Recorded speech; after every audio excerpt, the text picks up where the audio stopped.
voilà, tu es live et l'antenne est à toi. Merci, bonjour à tous. Donc, je vais vous présenter le projet ARIS pour notre établissement scolaire, donc le collège Albert Camus. Donc moi, je suis enseignante là-bas et donc c'est un projet qu'on a mené conjointement avec l'Université de Paris-Saclay et le club radio-amateur F5KE de Viry-Châtillon. Alors déjà, pourquoi ce projet ARIS? Donc le projet ARIS...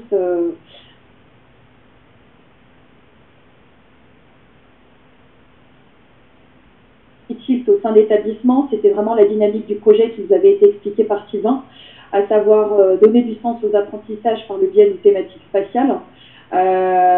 Donc effectivement, mettre un travail pluridisciplinaire en place avec les collègues de telle sorte à donner du sens. C'était aussi créer un projet fédérateur autour des STEM, donc effectivement travailler sur tout ce qui est sciences techniques et créer quelque chose qui soit fédérateur au sein de l'équipe enseignante et avec le partenariat du club radio-amateur, développer la curiosité et l'esprit d'initiative aussi. Ça, c'est quelque chose qui nous avait beaucoup plu, puis mettre en place du coup ce travail autour de la radio amateur. J'en profite, Laure, juste pour signaler. La présentation d'Aris, on s'est lancé dans l'aventure. Donc c'était maintenant il y a 1 an et demi, donc on a décidé de constituer un dossier. Alors le club de secteur était le club de Viry-Châtillon, donc le club F5KE, donc nous sommes retrouvés au club, de sorte à faire connaissance avec les bénévoles du club. Et puis il y avait un autre établissement qui avait également postulé, à savoir l'Université Paris-Saclay. Et il nous a semblé complètement pertinent de monter ce dossier ensemble pour permettre également une liaison avec les étudiants de l'université et puis le club radio amateur. Donc il y a eu tout un travail qui a été fait durant plusieurs mois pour savoir comment on pouvait constituer ce travail, comment on pouvait faire en sorte effectivement de travailler conjointement. On avait bien pris note effectivement qu'il fallait une très bonne communication au sein des équipes, de telle sorte à ce qu'il n'y ait aucun problème durant le projet. Et c'est vrai que voilà, tout s'est très bien passé, donc on passe d'ici 2 semaines, donc on est sur les starting blocks, mais effectivement c'est 1 an et demi de travail, d'effort, et puis de fournir une très très bonne ambiance dans l'équipe.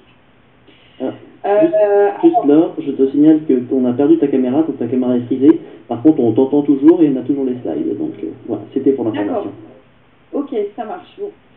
Alors, les actions pédagogiques en lien avec le spatial. Donc, ce qu'il faut savoir, c'est que nous, on est un établissement scolaire qui a monté une classe espace il y a quelques années, en 2016, avec la mission spatiale Proxima Thomas Pesquet. Donc c'était quelque chose qui était déjà mis en place précédemment, donc c'était assez simple de poursuivre. Donc les actions pédagogiques, c'était aussi bien de la modélisation 3D que derrière du travail sur la science-fiction en français, que ça soit la robotique. Et puis il fallait évidemment un lien avec la radio amateur, et c'est là où il y a eu ce travail de réflexion avec le club F5KE. Et donc on a Freddy Spinard qui en fait est bénévole à l'intérieur du club, au sein du club, et il a eu l'idée de faire fabriquer aux élèves une radio durant cette année scolaire. Donc on a parlé évidemment de l'histoire de la radio amateur, du fonctionnement des radios, et puis la situation effectivement sanitaire faisait qu'il était extrêmement compliqué pour les bénévoles du club de pouvoir venir au sein du collège. Donc on a fonctionné par visio. On avait aussi la problématique que les élèves ne pouvaient pas mélanger dans les salles. Donc du coup on a fait des visios dans 2 salles différentes, et Freddy nous a indiqué la marche à suivre. Donc il nous avait expliqué au préalable la constitution des radios, et puis il a suivi ces heures de montage en nous donnant les directives au fur et à mesure. Donc c'est vrai que cette radio, voilà, c'est quelque chose de très symbolique, parce que du coup chaque élève va pouvoir repartir avec une radio qu'il a lui-même créée, une radio vintage hyper sympa. Donc ça c'était, voilà, on a pu aussi personnaliser les élèves ont pu personnaliser chacune de ces radios en faisant du space art. Voilà, et puis ce qu'il faut savoir, c'est que tout ce qui est fabrication et bidouillage, c'est quelque chose qui plaît énormément aux élèves. Donc on ne savait pas trop en fait comment les élèves allaient prendre ces activités, et en fait on a eu la grande surprise de voir qu'il y a eu un enthousiasme absolument fou. collégiens, que ce soit des 5e ou des 3e, pour cette création. Donc, voilà. Alors, par rapport à notre session à RIS, donc comme je disais, elle va avoir lieu d'ici 2 semaines. Donc, c'est 1 an et demi de travail, 1 an et demi effectivement de montage de cette session avec Thomas Pesquet. Alors, on a eu la chance, comme effectivement c'était un dossier monté conjointement avec Paris-Saclay, de pouvoir le faire directement dans un des sites de Paris-Saclay, puisqu'effectivement il y avait cette problématique de pouvoir avoir une salle qui puisse contenir un certain nombre de personnes et qui plus est avec le protocole sanitaire. Donc nous, notre établissement scolaire ne bénéficiait pas de salles suffisamment grandes ni la ville. Donc en fait, cette session se passera dans un amphithéâtre de l'université de Paris-Saclay, en l'occurrence à l'école centrale Supélec. Donc là, vous avez des images sur la droite de Centrale Supélec. Et puis, dans le cadre de cette session à RIS, en fait, il y aura une émission qui sera animée par Fred et son équipe de l'Esprit Sorcier.